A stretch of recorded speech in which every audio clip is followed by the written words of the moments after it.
Hi, I'm Megan, and today I am going to show you how to create this square knot that creates this beautiful weaving pattern. You can do this with any kind of material, rope. This is a hemp cord. You can do this with like friendship bracelet string or embroidery floss, whatever you may call it. But it's classic, timeless. You can make cool little bracelets, necklaces. You can even use this in like macrame wall hangings, things like that. So, with no further ado, I'll get started and show you how to do this. So, you have to have your 4 strands. You don't need 4. The minimum you would want is 3. You need a center and then you need 2 side strings. So, since this one's already started, I'm just going to show you how you actually make the knot itself. So, I'm going to start with the one on the right hand side because I want to make an alternating pattern to keep the square knot, flat and square.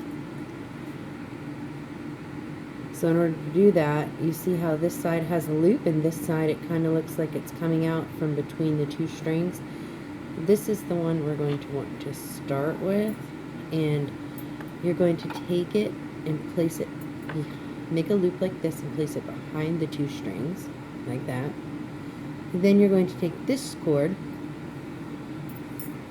and you're going to actually bring it under, sorry, you can hardly see this, but you're going to bring it under the tail of this cord, like so. And then I was just tuck my thumb under it and bring it across both these, and you tuck it down into the loop here, and then you pull it through. It creates like a pretzel kind of shape, and then you just kind of use equal pressure and pull it tight.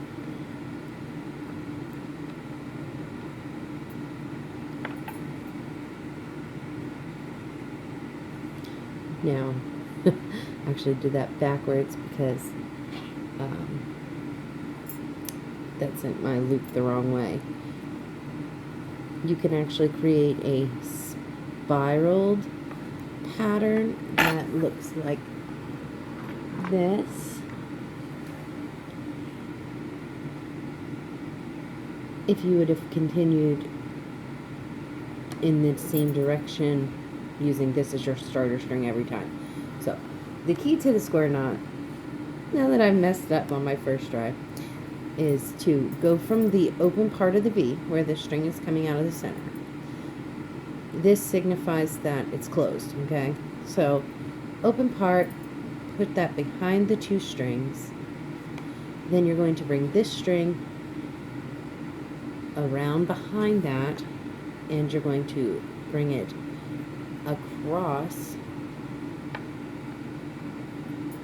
like that and through this other loop. Now this is what you're left with, and you pull it tight. Now see how that's created like the closed side here and an open side over here.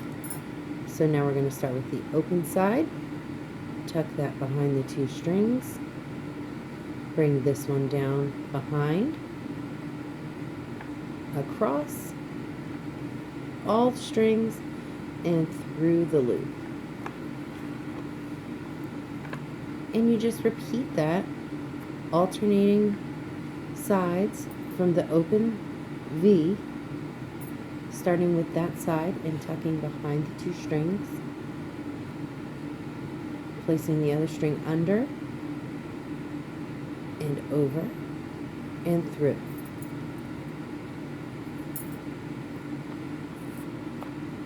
And you do that continually until you reach your desired length. Again, open V, behind. Kind of creates like a P or like a 4, like a backward 4. So under, over, through. Again, with the pretzel style shape, and tug.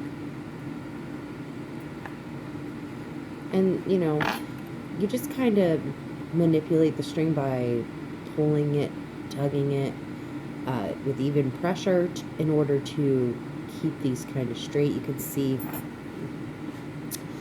this part's a little tighter, and the ones I just did are a little looser because I really wasn't tugging them as tight as I possibly could.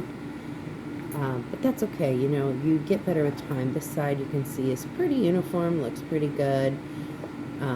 But muscle memory and doing it over and over again is going to build your strength in your hands, and then eventually it will start to look nice and even, flush every time you do it. You just kind of get yourself into a rhythm. So another tip that I always do when I'm making these little hemp bracelets is rather than count my, you know, weaves, which you can definitely do. It's not like there's too many and it's impossible to do. You definitely could count them.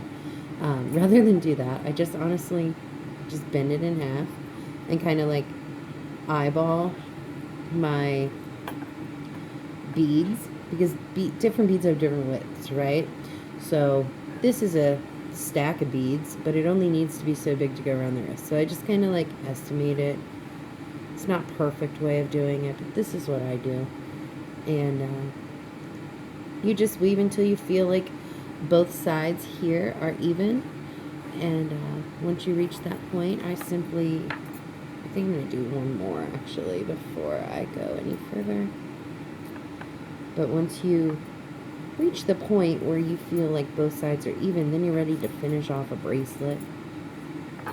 And I can do another video from start to finish on how to set this up, how to cut the string, all of that. But what I do when I reach the end here is I simply take all 4 strands and just do a simple knot. You know, like tying your shoes. You just do a simple knot, and I kind of just push and pull with my fingers, and you'll see these pieces are sticking out uneven. What I'll do then is I'll grab the individual strands and give each one a nice tug, and that helps to, you know, even that all out.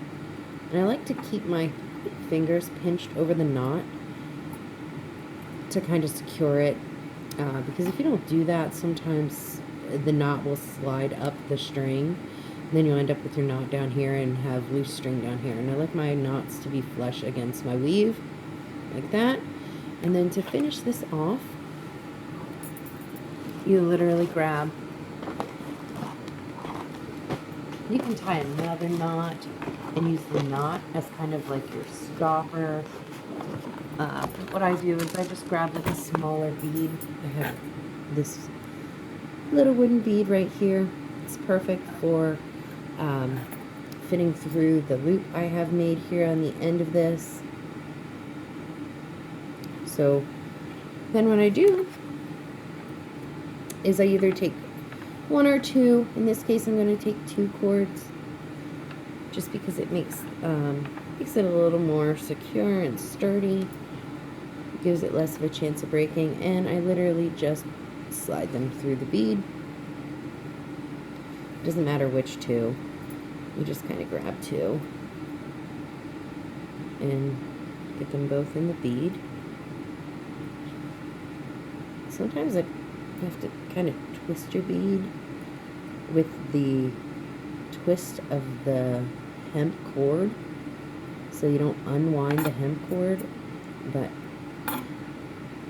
if you, like I said, if you twist that bead, it helps to get the bead on, because you can see this end on here is kind of fraying a little bit, and it wasn't exactly easy to get that through. So then you pull your bead the whole way down to the end of your necklace or bracelet, whatever you're making. And again, tie that same simple knot just crossing it and literally pulling it through, just like tying your shoes. And then again, I do the push and pull method. I just kind of pinch it and pull it, and again, you see this loose bit. I just grab the individual pieces, tug it down tight. Now, depending on the size of the hole of your bead, you can give that like a second knot. It's not necessary. Sometimes when you second knot it, then it doesn't fit through the hole at the end. In this case, I think that knot, being that I had 2 cords running through the bead, is thick enough that that bead isn't going anywhere. So then I just simply grab my scissors and snip it off, just like that. And then whatever leftover string is there, I also grab those and snip that off. And then in this case, this one here actually was some scrap pieces, so it's got these little tails hanging out over here, and I don't think they look very good. I only want to leave the loop, so I'm going to cut these tails off here. And I just am careful, separate my loop from the tails, and give them a little trim. And then sometimes hemp cord leaves these little frays behind. They don't look very good on a product that you're trying to sell. You can see I have another one over here winging out on the side. And I will literally then just take my scissors and clean it up by snipping off any little frays like that. You guys are probably going to laugh at me for using left-handed scissors with my right hand, but they're all I've got right now. So there we are. And then it's as simple as this. You just slide your little bead through your loop. And I always like to give these like a nice tug. Just give them a tug. Kind of stretches them out a little bit and really secures the clasp. And then for my display purpose, I just kind of pinch the sides. And there you have it. A beautiful little bracelet with the word dream and the beads. And again, I can show you more on another video. Hope you enjoyed this and have a great day.